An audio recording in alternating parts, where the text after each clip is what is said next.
Hi, welcome back. So now we have Peter Vickery, compositing supervisor at LAIKA. He's going to be here showing how he can control time. Yes, indeed. If you have any questions or comments for Peter, same hashtag, TF Siggraph. Brad will be asking him some questions as well afterwards, and I will be asking questions that you're asking online. So over to you, Peter. Cool. Well, thanks, Bex. So my talk today is about how we take advantage of the collaboration that we have with our stages to be able to specify kind of unique passes in order to make things much easier for us in post. Things we can do in stop motion that we can't do in live action. So we're able to stop time and capture the same moment of animation in several different exposures, and that gives us a lot of advantages and speeds up our workflow considerably. So the first examples that I'm going to be showing you are multiple exposures designed to solve certain problems. So the very first one is kind of a compositor's dream. It's a major cheat in that we're able to photograph the hero separately from the matte. What that allows you to do, obviously, is not worry about spill at all and have really natural colors and give the DP a real free hand in lighting it however he wants. Next up, we'll often have special effects passes that we're able to capture at the same time. That we'll see a challenging shot come up in the boards, and we'll kind of try a few different ways of solving it. And we'll test this out with our stages. They'll shoot a couple test frames, send it over, we bash it, and see if it works. And if it does, we'll capture the whole sequence of animation that way. And then finally, over the course of 3 films, we've developed a lot of kind of CG-like AOVs, mimicking the workflow, the kind of freedom that you have with CG to relight and really tweak and comp. We've done a lot of that with our practical captures as well. The next big category of things I'm going to be showing you are motion control tricks. So we have the luxury of being able to control our environments pretty tightly. And we do that with a lot of motion control and automation software, and we've really pushed the boundaries of that over the course of the 3 films. One of the tricks that we've started employing, I believe on our second film, was occasionally we'll actually photograph the hero completely separately with no green screen present at all. And we're doing that by mechanically dropping in a green screen per frame to really give us a next level advantage of just very natural lighting. Then we have the ability to replay camera moves and ambient animation really accurately. And this is essential for our workflow because we do have really gnarly rigs and big pieces of the set are missing. So we're able to replay all this with a high degree of accuracy. Technically you can do this in live action, but our system is just really dialed in to the scale that we're working on. We're really calibrated to the sets, and so we've really refined it over the whole period. And finally, it's kind of an old school trick, but we're able to line up passes as we're shooting it and layer them in and do a little bit of minimal kind of retargeting and tracking, but to stitch it all together in the final. So I'll get into my examples. So first up, we had a sequence towards the end of Box Trolls that the DP wanted to light everything with a red kind of magenta light. Traditionally, he wouldn't have been able to do that because that's going to cancel out the green screen. But here, he's able to have a free hand, light the hero as he saw fit, and then take the green screen capture as a separate capture.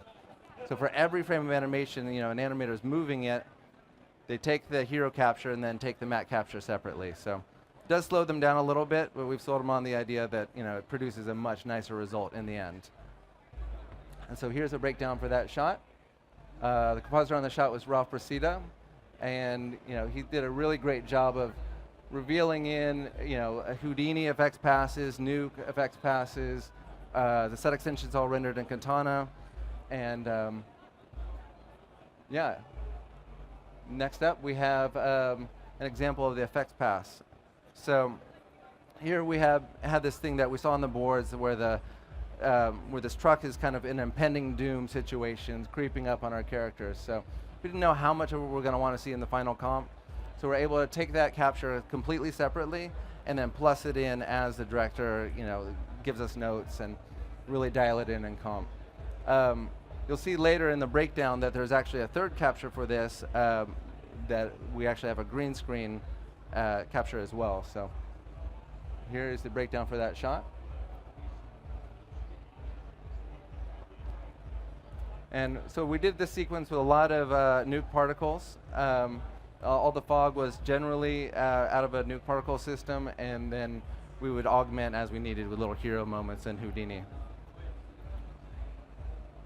So the final example for the multiple exposures is this kind of more exotic CG-like passes. So for this shot, we saw this coming up in the boards, and weren't sure exactly what this electrocution effect was going to look like. So we tested this out and ended up shooting 4 separate exposures for this shot to mimic a CG kind of workflow that we have kind of the beauty lighting up top. We have a little bit of a special key next over. Then we have kind of a subsurface internal illumination pass in the bottom left. And then finally we have the UV matte capture. And so that's actually UV paint being revealed in with UV lighting. And we use this trick a lot just to get a matte off a character. We've even used it on rigs to help us remove those. But in this case, it gave us a lot of freedom to hit a very creative shot. We iterated it quite a bit on this one. The compositor on this shot was Daniel Leatherdale, and he had quite a challenge on his hand because the people had different opinions of what it should look like and went around after a few iterations.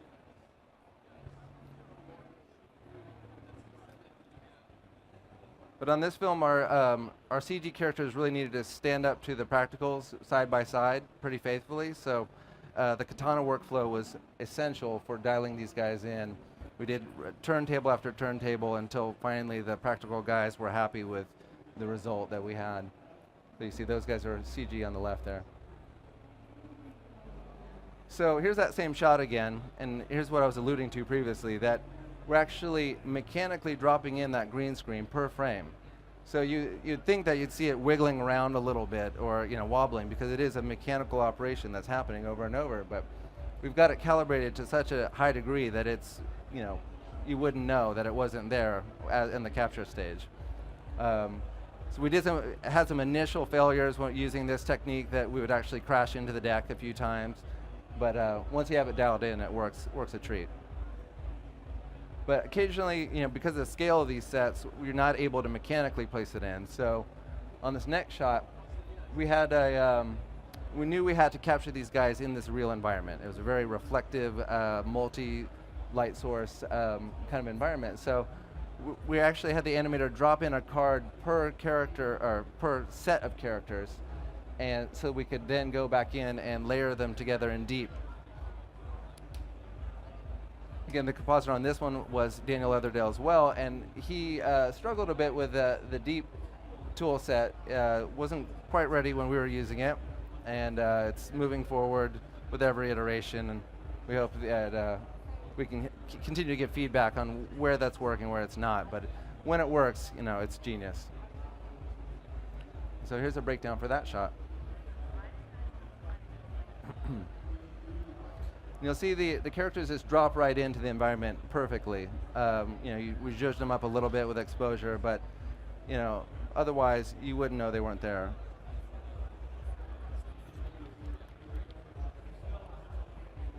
All right, and next up we have some motion control tricks. So this set, is about 6 foot tall. We had characters racing all around it, and for every element we shot, we would have to replay this animation very tightly. So the wheel moves, this generator belt moves, and all the caustics are also driven by a DMX controller. So we needed to be able to reproduce that for every pass that we shot. And thankfully, it worked. So we had this big cavern reveal shot, and we shot this in about 6 different vignettes. And for the most part, every pass lined up pixel for pixel.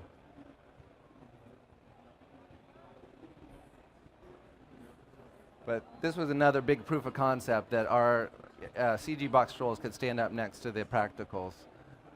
We're initially a practical stop motion studio, so we've got a pretty high bar for these things, how well they integrate. And finally, we have just kind of some old school tricks that we're able to do.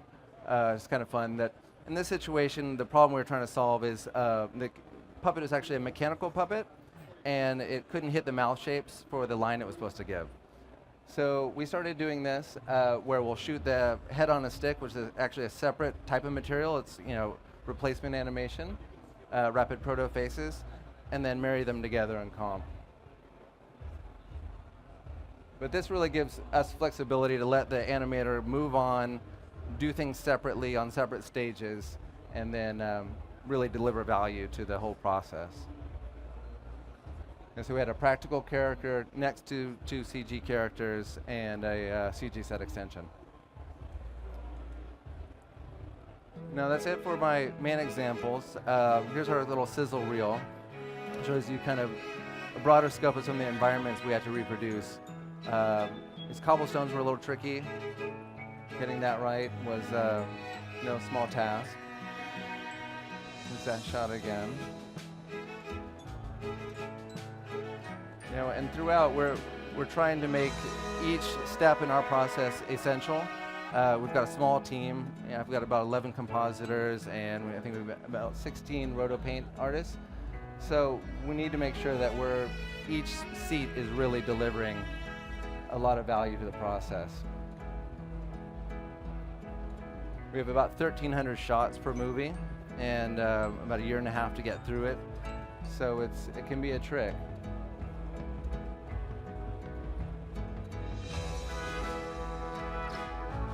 There's another one where we use multiple exposures for the interactive on his face there. And this one as well, a lot of little specials in the chandelier as it's falling. But wherever we can do things practically, we prefer that, so it's worth the extra effort. And this, at the time, I believe, was our biggest puppet ever. I believe about 5 foot tall, fully animatable. It's called the Mecha Drill. We ended up making a CG double for it, but we only used it on a couple shots where it kind of was a bigger range of motion than what the practical one could do. But on some of these really big hero shots, they use the full-size thing, and it really pays off in realism. Well, this was a case where we actually used full CG set, full CG character, just because the practical one couldn't do that.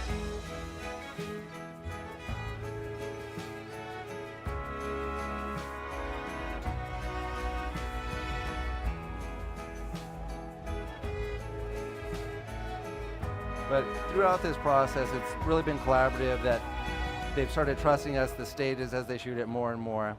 And now, we're pretty matched up one for one with the practicals. So that's it for me.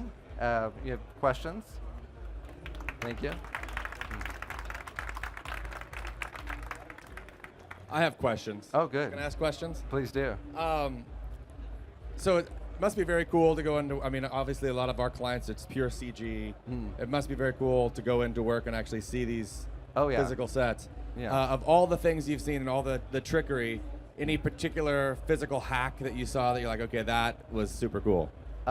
We're just constantly throwing some challenges. So, our faces, as we do this rapid prototype facial replacement, they chatter around a little bit in color and texture.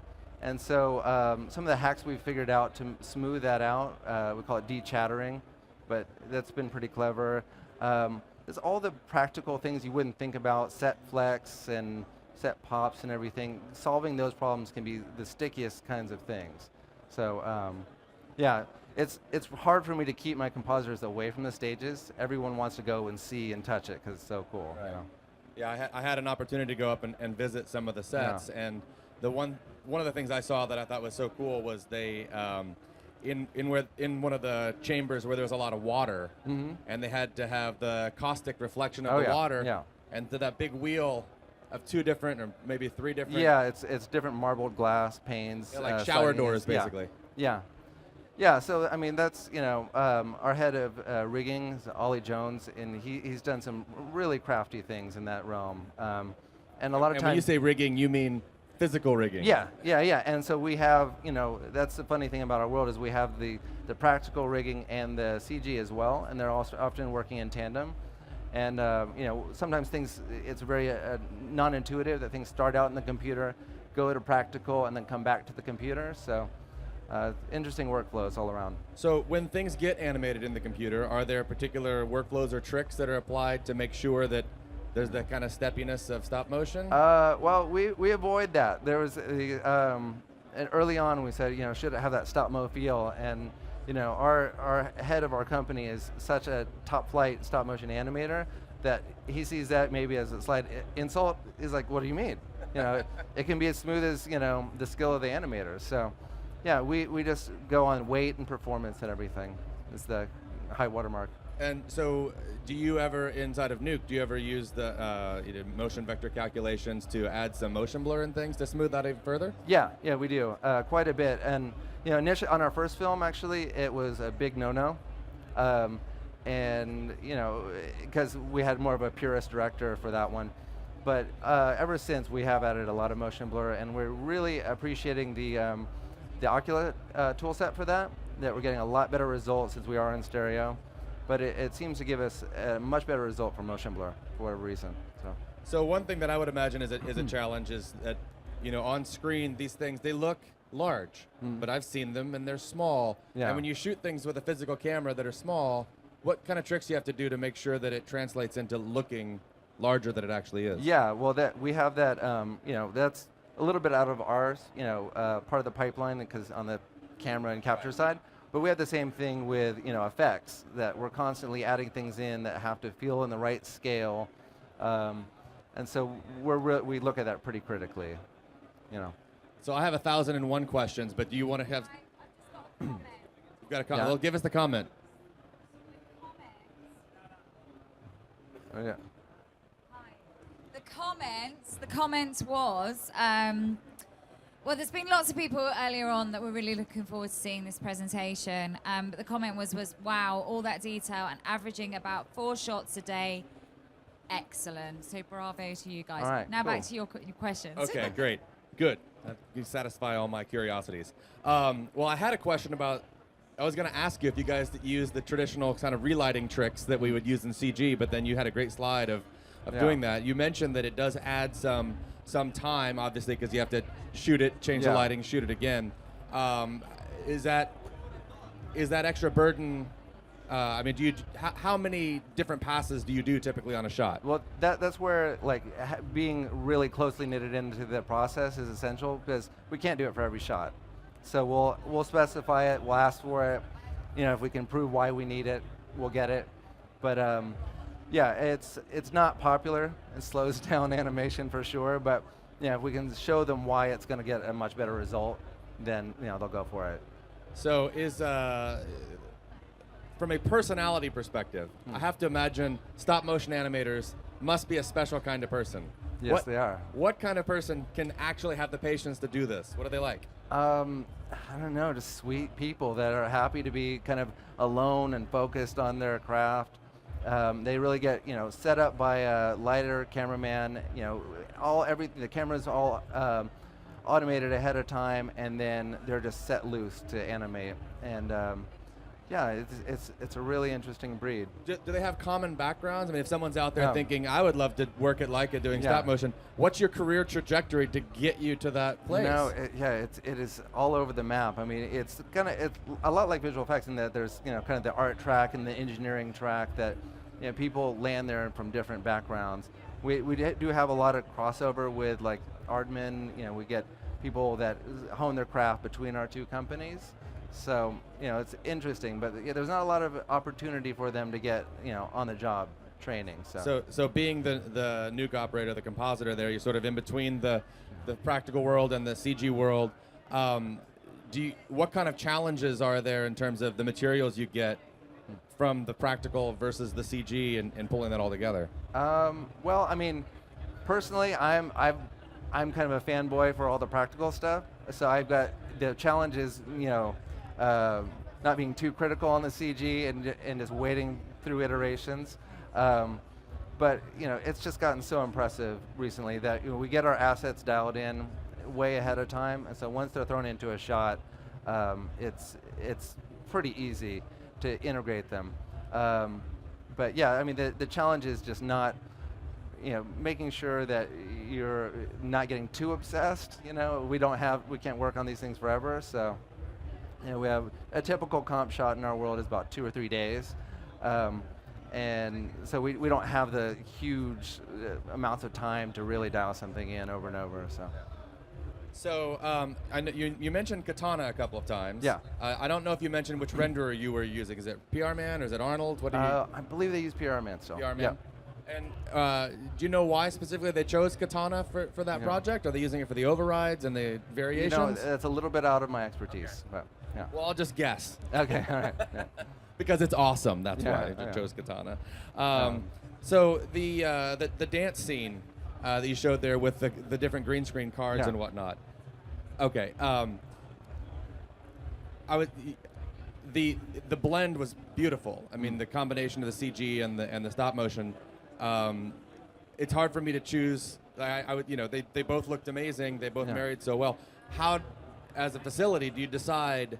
Okay, these are going to be CG. These Yeah. are going to be practical. It's again, it's done really up front. So when we break down a sequence, we kind of say these are going to be the hero characters. These guys are going to be background. But they always want us to have something practical in there to kind of keep us honest, so that we have to go that extra mile and really match something.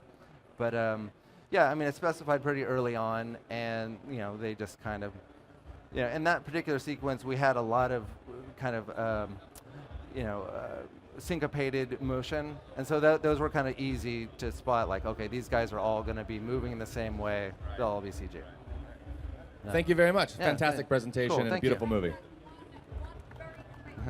What is that? Sorry, one very quick one that came in on Twitter, just quickly. Do you use a lot of custom developed tools in your pipeline at LAIKA? Yeah, we do. I mean, so over the course, we have the luxury of kind of building on the success of the last film. So yeah, we've developed a lot of custom tools, and we have a couple. I have a couple tools guys that are just. We showed a little bit of it last year at Siggraph, but some fake volume, some volumetric tricks and nuke particles that solve a lot of problems that you traditionally have. But yeah, that's been the nice thing, is that we're not trashing and burning after every show. Yeah. We build on the success of the previous. Yeah. So. Yeah, that's awesome. You've made someone happy. Cool. All right. Okay then, we're going to take another break for 10 minutes, and we will be up with Charles Rose from Tippett, who's going to be talking about TED 2. Big round of applause for Peter, who's just left the stage. Thank you. We'll see you again in 10 minutes' time. Thank you.